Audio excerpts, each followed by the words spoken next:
கையில் அருவாளோட காலில் சலங்கையோட உடம்பு ஃபுல்லாக சந்தனத்தை பூசிக்கிட்டு குதிரையில் வரக்கூடியவர் தான் கருப்பசாமி.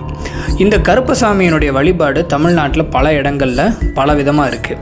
அவரை குலதெய்வமாக கும்பிட்றவங்க இருக்காங்க, அவரை இஷ்ட தெய்வமாக கும்பிட்றவங்க இருக்காங்க, சில இடங்களில் எல்லை தெய்வமாக இருக்கார், காவல் தெய்வமாக இருக்கார். இப்படி பல விதத்தில் தமிழ்நாடு ஃபுல்லாக இந்த கருப்பருடைய வழிபாடு அப்படின்றது பரவி இருக்குது. இது சொல்லப்போனால் தமிழ்நாட்டில் மட்டும் கிடையாது, உலகம் ஃபுல்லாகவே பரவி இருக்குது. ஏன் காங்கோவில், சைனாவில், மலேசியாவில், சிங்கப்பூரில் வெவ்வேறு விதத்தில் இந்த கருப்பருடைய வழிபாடு பரவி இருக்குது. ஸோ இந்த கருப்பரை பற்றி இப்போ நான் பேசுகிறதுக்கான காரணம் என்னென்னா, இந்த கருப்பர் மாதிரியான தெய்வங்களை பற்றின கதைகள் நிறைய பேருக்கு சொல்லப்படுறதில்லை, நிறைய பேர் சொல்ல மாட்டாங்க. காரணம் என்னென்னா, இப்போ நமக்கு மகாபாரதமோ ராமாயணமோ சிவபுராணமோ டெக்ஸ்ட்டாக இருக்குது, அதாவது எழுத்துப்பூர்வமாக இருக்குது. ஆனால் இந்த கருப்பர் மாதிரியான தெய்வங்களுடைய கதைகள் எல்லாம் நமக்கு செவிவழி கதைகளாக தான் இருக்குது. யாராவது சொல்லி கேட்டிருக்கலாம், இல்லை வில்லுப்பாட்டில் கேட்டிருக்கலாம், இல்லை நாயனை வாசிக்கும் போது அவங்க ஏதாவது சொல்லியிருக்கலாம், இல்லை பூசாரி சொல்லக்கூடிய கதைகளாக இருக்கலாம். இப்படி நமக்கு செவிவழியாக கேட்கக்கூடிய கதைகள் தான் இந்த கருப்பு மாதிரியான தெய்வங்களுடைய கதைகள். ஸோ அதை பற்றி நிறைய விஷயங்களை நான் கொஞ்சம் தேடினேன், அதை உங்களோட ஷேர் பண்ணிக்கணும்னு நினைக்கிறேன். இந்த வீடியோவை ஃபுல்லாக பார்த்தீங்கன்னா அந்த கருப்பசாமியினுடைய ஸ்டோரி, அவருடைய ஹிஸ்ட்ரி உங்களுக்கு ஃபுல்லாக தெரியறதுக்கான வாய்ப்பு இருக்குது. இந்த கருப்பசாமியினுடைய வழிபாடு, இவரை பற்றின கதைகள் எல்லாமே பல விதத்தில் சொல்லியிருக்காங்க. ஏன்னா ஒவ்வொரு ஊருக்குமே இந்த கருப்பனுடைய கதை மாறுபடும். ஃபஸ்ட்டு என்ன சொல்கிறாங்க அப்படின்னா, நம்ம வரலாற்று பூர்வமாக பார்த்தோம்னா இந்த கருப்பு வழிபாடு அப்படின்றது இப்போ மட்டும் கிடையாது, நமக்கு சங்க காலம் தொட்டே இருக்குது அப்படின்னு சொல்கிறாங்க. கிட்டத்தட்ட 2000 வருஷத்துக்கு முன்னாடியிலேருந்தே நம்மகிட்ட இருக்கக்கூடிய ஒரு வழிபாட்டு முறை அப்படின்னு சொல்கிறாங்க. அதாவது நம்ம நடுகல் வழிபாடு அப்படின்னு நம்மளுடைய மரபில் இருக்குது. அதாவது ஹீரோயிக் ஸ்டோன் அப்படின்னு சொல்லுவாங்க. நமக்காக உயிர் நீத்த நம்முடைய முன்னோர்களுக்கு நன்றி செலுத்துகிற விதமாக வழிபாடுகளை பண்ணுவோம். அதுதான் அந்த நடுகல் வழிபாடு அப்படின்றது. ஸோ அந்த ஒரு நடுகல் வழிபாடு தான் பிற்காலத்தில் மருவி ஒரு உருவ வழிபாடாச்சு, அதாவது இந்த கருப்பர் மாதிரியான தெய்வ வழிபாடாச்சு அப்படின்னு சொல்கிறாங்க. இந்த மாதிரியான ஒரு பார்வை இருக்குது. இன்னொன்று என்னென்னா, புராண கதைகளில் பலவிதமாக கதைகள் இருக்குது. சிவனை வழிபடக்கூடிய அந்த மரபில் இருக்கிறவங்க என்ன சொல்கிறாங்க அப்படின்னா, வீரபத்ரருக்கும் சண்டி தேவிக்கும் பிறந்தவர் தான் இந்த கருப்பசுவாமி. இவர் தர்மத்தை பாதுகாக்கிறதுக்காக, தர்மத்தை நிலைநாட்டுறதுக்காக உருவாக்கப்பட்ட ஒரு தெய்வம் அப்படின்னு சொல்லி ஒரு கதை இருக்குது. அதே மாதிரி விஷ்ணுவை வழிபடக்கூடியவங்களும் கருப்பரை தன்னுடைய தெய்வம் அப்படின்னு சொல்லிக்கிறாங்க. அது என்னென்னா, விஷ்ணுவனுடைய கல்கி அவதாரம் தான் அந்த கருப்பருடையது. ஏன்னா இவர் குதிரையில் வரார் இல்லையா, ஸோ அந்த மாதிரி சொல்கிறவங்களும் இருக்காங்க. இன்னொன்று, விஷ்ணு காக்கிற கடவுள். ஸோ இவர் காவல் தெய்வமாக இருக்கிறதுனால விஷ்ணுவோட ரொம்பவே கனெக்ட் பண்ணிக்கிறாங்க. ஸோ இந்த மாதிரி புராண கதைகளில் பல விதமாக இவருடைய கதைகள் சொல்லப்படுது. இவருக்கு பல விதத்தில் பேர்களும் இருக்குது. கருப்பு, கருப்பண்ண சுவாமி, சின்ன கருப்பு, பெரிய கருப்பு, முத்து கருப்பு, மாட கருப்பு, ஓடை கருப்பு, நொண்டி கருப்பு, இந்த மாதிரி பல விதத்தில் கருப்பசுவாமியுடைய பேர் இருக்குது. அதே மாதிரி இந்த கருப்பசாமி சில இடங்களில் குலதெய்வம் ஐயனாராக இருக்கும், இல்லை குலதெய்வம் ஏதாவது ஒரு பெண் தெய்வமாக இருக்கும். அந்த தெய்வத்துக்கு காவலுக்கு கருப்பசாமி முன்னாடி இருப்பார்.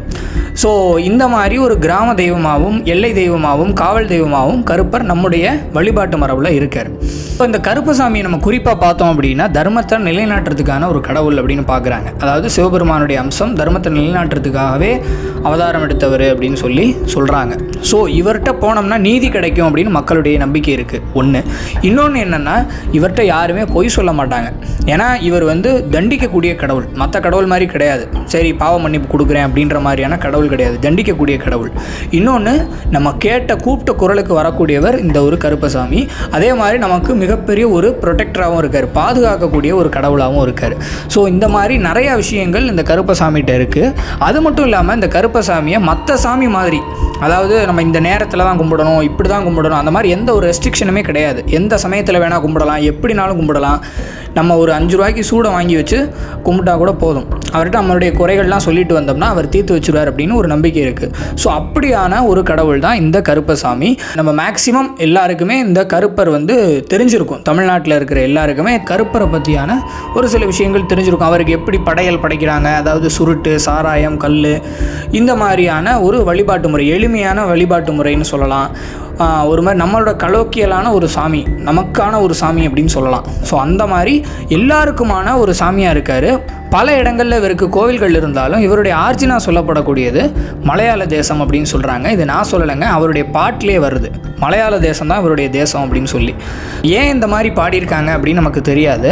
ஆனால் நம்ம மலையாள தேசத்தில் குறிப்பாக நம்ம சபரிமலை ஐயப்பன் கோவிலுக்கு முன்னால் இருக்கக்கூடியதே 18ஆம் படி கருப்பருடைய சன்னதி தான். அதாவது அந்த ஐயப்பனுக்கு காவல் தெய்வமாக இருக்கக்கூடியவர் இந்த கருப்பசாமி. இவர்கிட்ட உத்தரவு வாங்கின பிறகு தான் நம்ம ஐயப்பனையே போய் தரிசனம் பண்ண முடியும். இது நிறைய ஐயப்ப பக்தர்களுக்கு தெரிஞ்சிருக்கும். ஸோ இது வந்து ஐயப்பன் கோவிலில் மட்டும் கிடையாது, தமிழ்நாட்டில் பல இடங்களில் இந்த கருப்பருக்கான கோவில்கள் இருக்குது. அதில் நம்ம குறிப்பாக எடுத்துக்கிட்டோம் அப்படின்னா மதுரையில் இருக்கக்கூடிய கள்ளழகர் கோவில். அந்த கள்ளழகர் கோவிலில் முன்னாடி இருக்கக்கூடியது 18ஆம் படி கருப்பசாமி.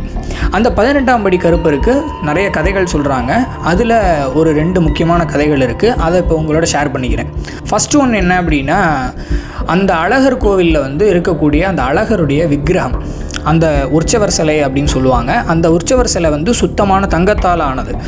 ஸோ அது மட்டும் இல்லாமல் ரொம்பவே ஒரு சக்தி வாய்ந்த ஒரு விக்கிரகமாக இருக்குது. ஸோ அப்படிப்பட்ட சக்தி வாய்ந்த அந்த விக்கிரகத்தை திருடுறதுக்காக ஒரு 18 பேர் இந்த கோவிலுக்கு ஒரு நாள் ராத்திரி வராங்க.